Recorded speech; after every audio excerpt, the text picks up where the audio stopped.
క్షీరసాగర్ గ్రామంలో మాదిగ అమరవీరుల సంస్మరణ సభను ఏర్పాటు చేసేందుకు మా మాదిగ దండోర సంఘం గజ్వెల్ ఇన్ఛార్జ్ నల్ల నరేందర్ గారికి, అదేవిధంగా స్టేట్ అధ్యక్షులు సునీలన్న గారికి, మా రాజేంద్రన్న గారికి, మా దళిత సంఘాల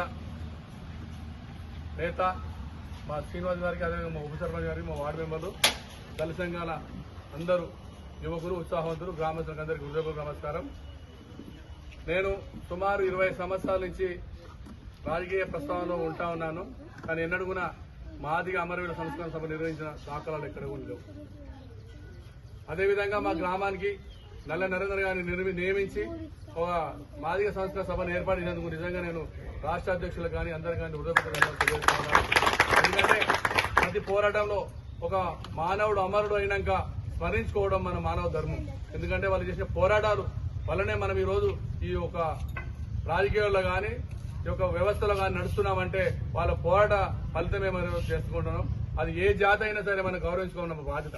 అంటే వీళ్ళు వాళ్ళని కాకుండా నిజంగా అమరైనటువంటి వాళ్ళను ఏ తల్లి అన్నదో ఏ తండ్రి అన్నదో కానీ ఈ గ్రామంలో మనము సంస్కార సభ చేసుకోవడం వాళ్ళ అదృష్టంగా, వాళ్ళ తల్లిదండ్రుల అదృష్టంగా, వాళ్ళ అదృష్టంగా భావించుకోవాలి.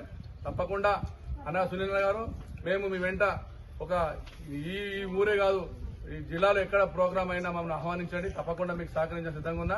ఎందుకంటే ప్రతి ఒక్క మా గ్రామంలో నేను ఇప్పుడు ఈ వేదిక ద్వారా ఒక సమాచారం ఇస్తున్నా.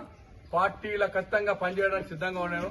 ఎక్కడ కాంగ్రెస్ అని, టీడీపీ అని, టీఆర్ఎస్ అని, బీజేపీ అని రకరకాల పార్టీలు ఇక్కడ గ్రామంలో రావద్దని మా వార్డు మెంబర్లు చెప్పినా మీకు చెప్తా ఉన్నా. తప్పకుండా ఈ 5 సంవత్సరాలు మన గ్రామం ఐక్యమత్యంగా ఉండి తప్పకుండా ఏ సంఘం వచ్చినా ఆస్వాదించి ప్రతి ఒక్కరికి మనం సుస్వాగతం ఉండి మంచి మనుషులతో ఉండి అందరూ కలిసిమెలిసి ఉండాలని చెప్పి మనస్ఫూర్తిగా కోరుకుంటా ఉన్నా.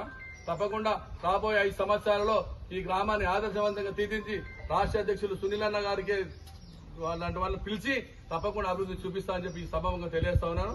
తప్పకుండా ఏ సంఘమైనా ఆస్వాదించినా మీ ఇక్కడికే కాదు, మీ గ్రామానికి కాదు, మీ ఇంటికి ఆస్వాదించి వస్తాను నేను సిద్ధంగా ఉన్నా. కానీ ఎక్కడ కూడా కులమత భేదాలు, రాజకీయ కక్షలు గ్రామాన్ని అభివృద్ధి కుట్రలు కూడా పండారనుకో వాళ్ళే దుర్మార్గులుగా మిగిలిపోతారు. మనకు ఇప్పుడు చేసుకున్న సంస్కారం ఏంటంటే మాదిగా హక్కులు సాధించుకోవడంలో ఒక అమరులైనటువంటి వ్యక్తులను మనం స్మరించుకున్నామంటే వాళ్ళు ఎంతో గొప్పగా నిలిచారో మనం ఆ గొప్ప స్థానంలో నిలవాలని మనస్ఫూర్తిగా కోరుకుంటూ మీ అందరికీ జై హింద్, జై మాదిగా, జై అమరవీరులకు, మాదిగా అమరవీరులకు, మాదిగా అమరవీరులకు, మాదిగా అమరవీరులకు.